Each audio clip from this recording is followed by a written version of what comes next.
Good morning, and thank you for coming. We're here today to make comment on the new travel ban that was issued by the Trump administration yesterday. So I'll start off with reading my statement. My name is Karen Dabdoub, K-A-R-E-N-D-A-B-D-O-U-B. I'm the Executive Director for the Council on American Islamic Relations, Cincinnati chapter. We are committed to continuing the fight against this discriminatory and unconstitutional executive action. White House advisor Stephen Miller stated recently that this watered-down, quote-unquote, Muslim ban 2.0, as we're calling it, was simply reworked to achieve the same unconstitutional policy outcome as the first deeply flawed order. We believe this policy outcome, which is desired by the current administration, is in fulfillment of Trump's campaign pledge to ban Muslims from entering the United States. This order still stigmatizes the faith of Islam and the Muslim community.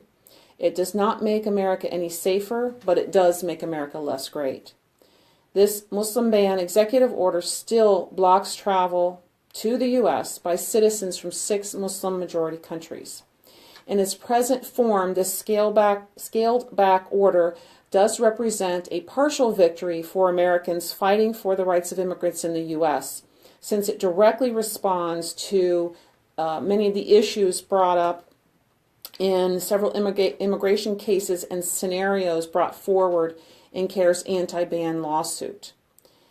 We should also note that last week's leaked DHS report echoes a recently released report from the New America Foundation that found no clear connection with violent attacks or attempts in the U.S. and travel from certain countries. While this represents a partial political defeat for the Trump administration, we cannot allow ourselves to become complacent. CAIR continues to receive reports of unconstitutional and systematic ideological questioning of American Muslim citizens and foreign travelers by Customs and Border Protection about their religious beliefs and practices, as well as their political views. Just recently, Muhammad Ali's son, Muhammad Ali Jr., was traveling home from Jamaica with his mother, and they were detained. According to reports, they were asked at least twice about their religious beliefs and practices. Religious screening is un-American and remains unconstitutional. Along with our concern for the safety of our nation, it is also very important that we make note of the very valuable benefit we as a nation derive from our immigrant population.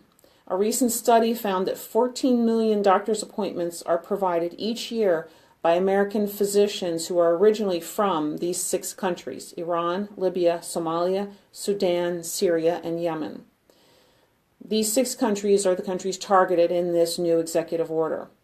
This fact is provided by the new website, www.immigrantdoctors.org, which shows the threat to health care in the areas of our nation served by these doctors from the targeted countries. And often these are rural areas that are underserved in terms of coverage by doctors and how many doctors per population that are available to those communities. We believe that the driving force behind this Muslim ban are the Islamophobes and white supremacists employed by the Trump administration, including Sebastian Gorka, Steve Bannon, and Stephen Miller. This order is just a preview, we believe, of the future anti-Muslim, anti-immigrant policy proposals that are being fed to President Trump by his Islamophobic advisors. This administration is actively working to undercut religious liberties and the freedom of American Muslims, despite constitutional protections that guarantee freedom of religion to everyone. At the CAIR National News Conference yesterday, they launched a Register Me First website, produced in partnership with a Los Angeles-based design and technology studio called Use All 5, to challenge President Trump's Islamophobic policies, including the Muslim ban and a proposed Muslim registry.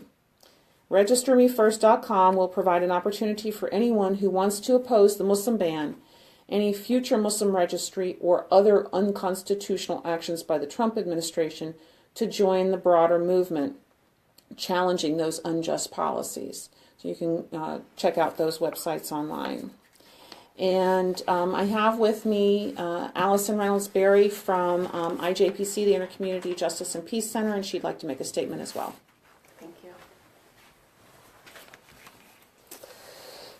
Thank you, Karen, for having us, and for all of you for being here. As Karen said, my name is Allison Reynolds-Berry. It's ALLISONREYNOLDS-BERRY. I'm the Executive Director at the Intercommunity Justice and Peace Center. Prejudice and racism, rewritten, declared legal, is still intolerant and racist. Making something a law does not make it right. Getting phone calls in the middle, maybe people are watching.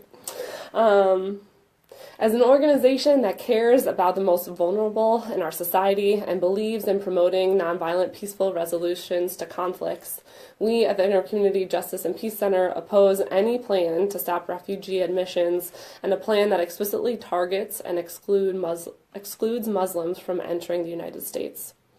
We advocate strongly against policy changes that deny refugees access to safe resettlement in the U.S., a ban, or a pause, as some people are trying to call it, on accepting refugees has real impacts on people going through the vetting process and may lose their place in line.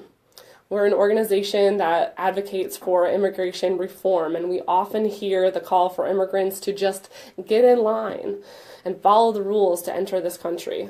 Refugees are people who are in line, who are being properly vetted, often living in refugee camps for many years before being given the green light.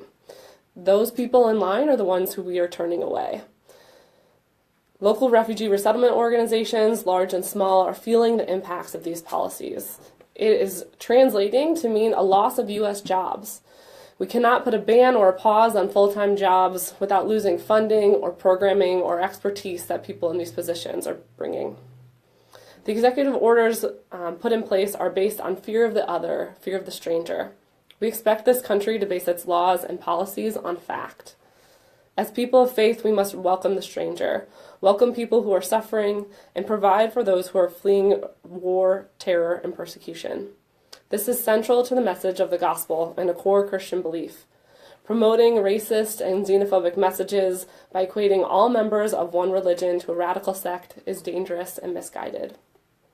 In these 120 days of the pause or ban, I hope that President Trump and all those who have questions about the Islamic faith will reach out and talk to someone who is Muslim, to get to know them and learn about the roots of a religion based in love and peace. Ask a local mosque for a tour, as many have opened their doors across the country and here in Cincinnati in hopes of creating more understanding for those with questions. I hope the President will reach out to Muslim leaders to gain a better understanding so that our laws and our policies will not be created out of fear. IJPC is proud to stand today with Karen Dabdoob and everyone at CAIR, and we will continue to work in solidarity, peace, and justice alongside CAIR and with the Muslim community. We stand in resistance to President Trump's executive orders and as he continues to promote this divisive rhetoric against refugees and their allies. Thank you. If anyone has any questions, we'll take those now. Could you comment on the bomb threat that was made over the weekend at the Islamic Center for Greater Cincinnati? Are you aware? No, I wasn't aware of that. I'm sorry. A bomb threat? It was called in over the weekend on Saturday, brought to the attention to police. I'm hearing on yesterday. Okay, no, I hadn't heard about that. But I can still comment that, on 9/11, I actually worked at that center, and we received many threats, many death threats that day. Any kinds of threats against a house of worship and the people who worship there, again, is un-American, is a criminal act, and we urge local police authorities and the FBI to investigate these threats very seriously and to prosecute anyone who's found to have issued these threats, to prosecute them most vigorously. We cannot tolerate threats and harassment against houses of worship in our country.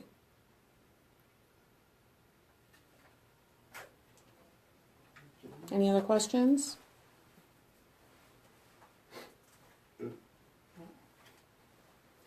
Good. Okay. Thank you all very much for being here.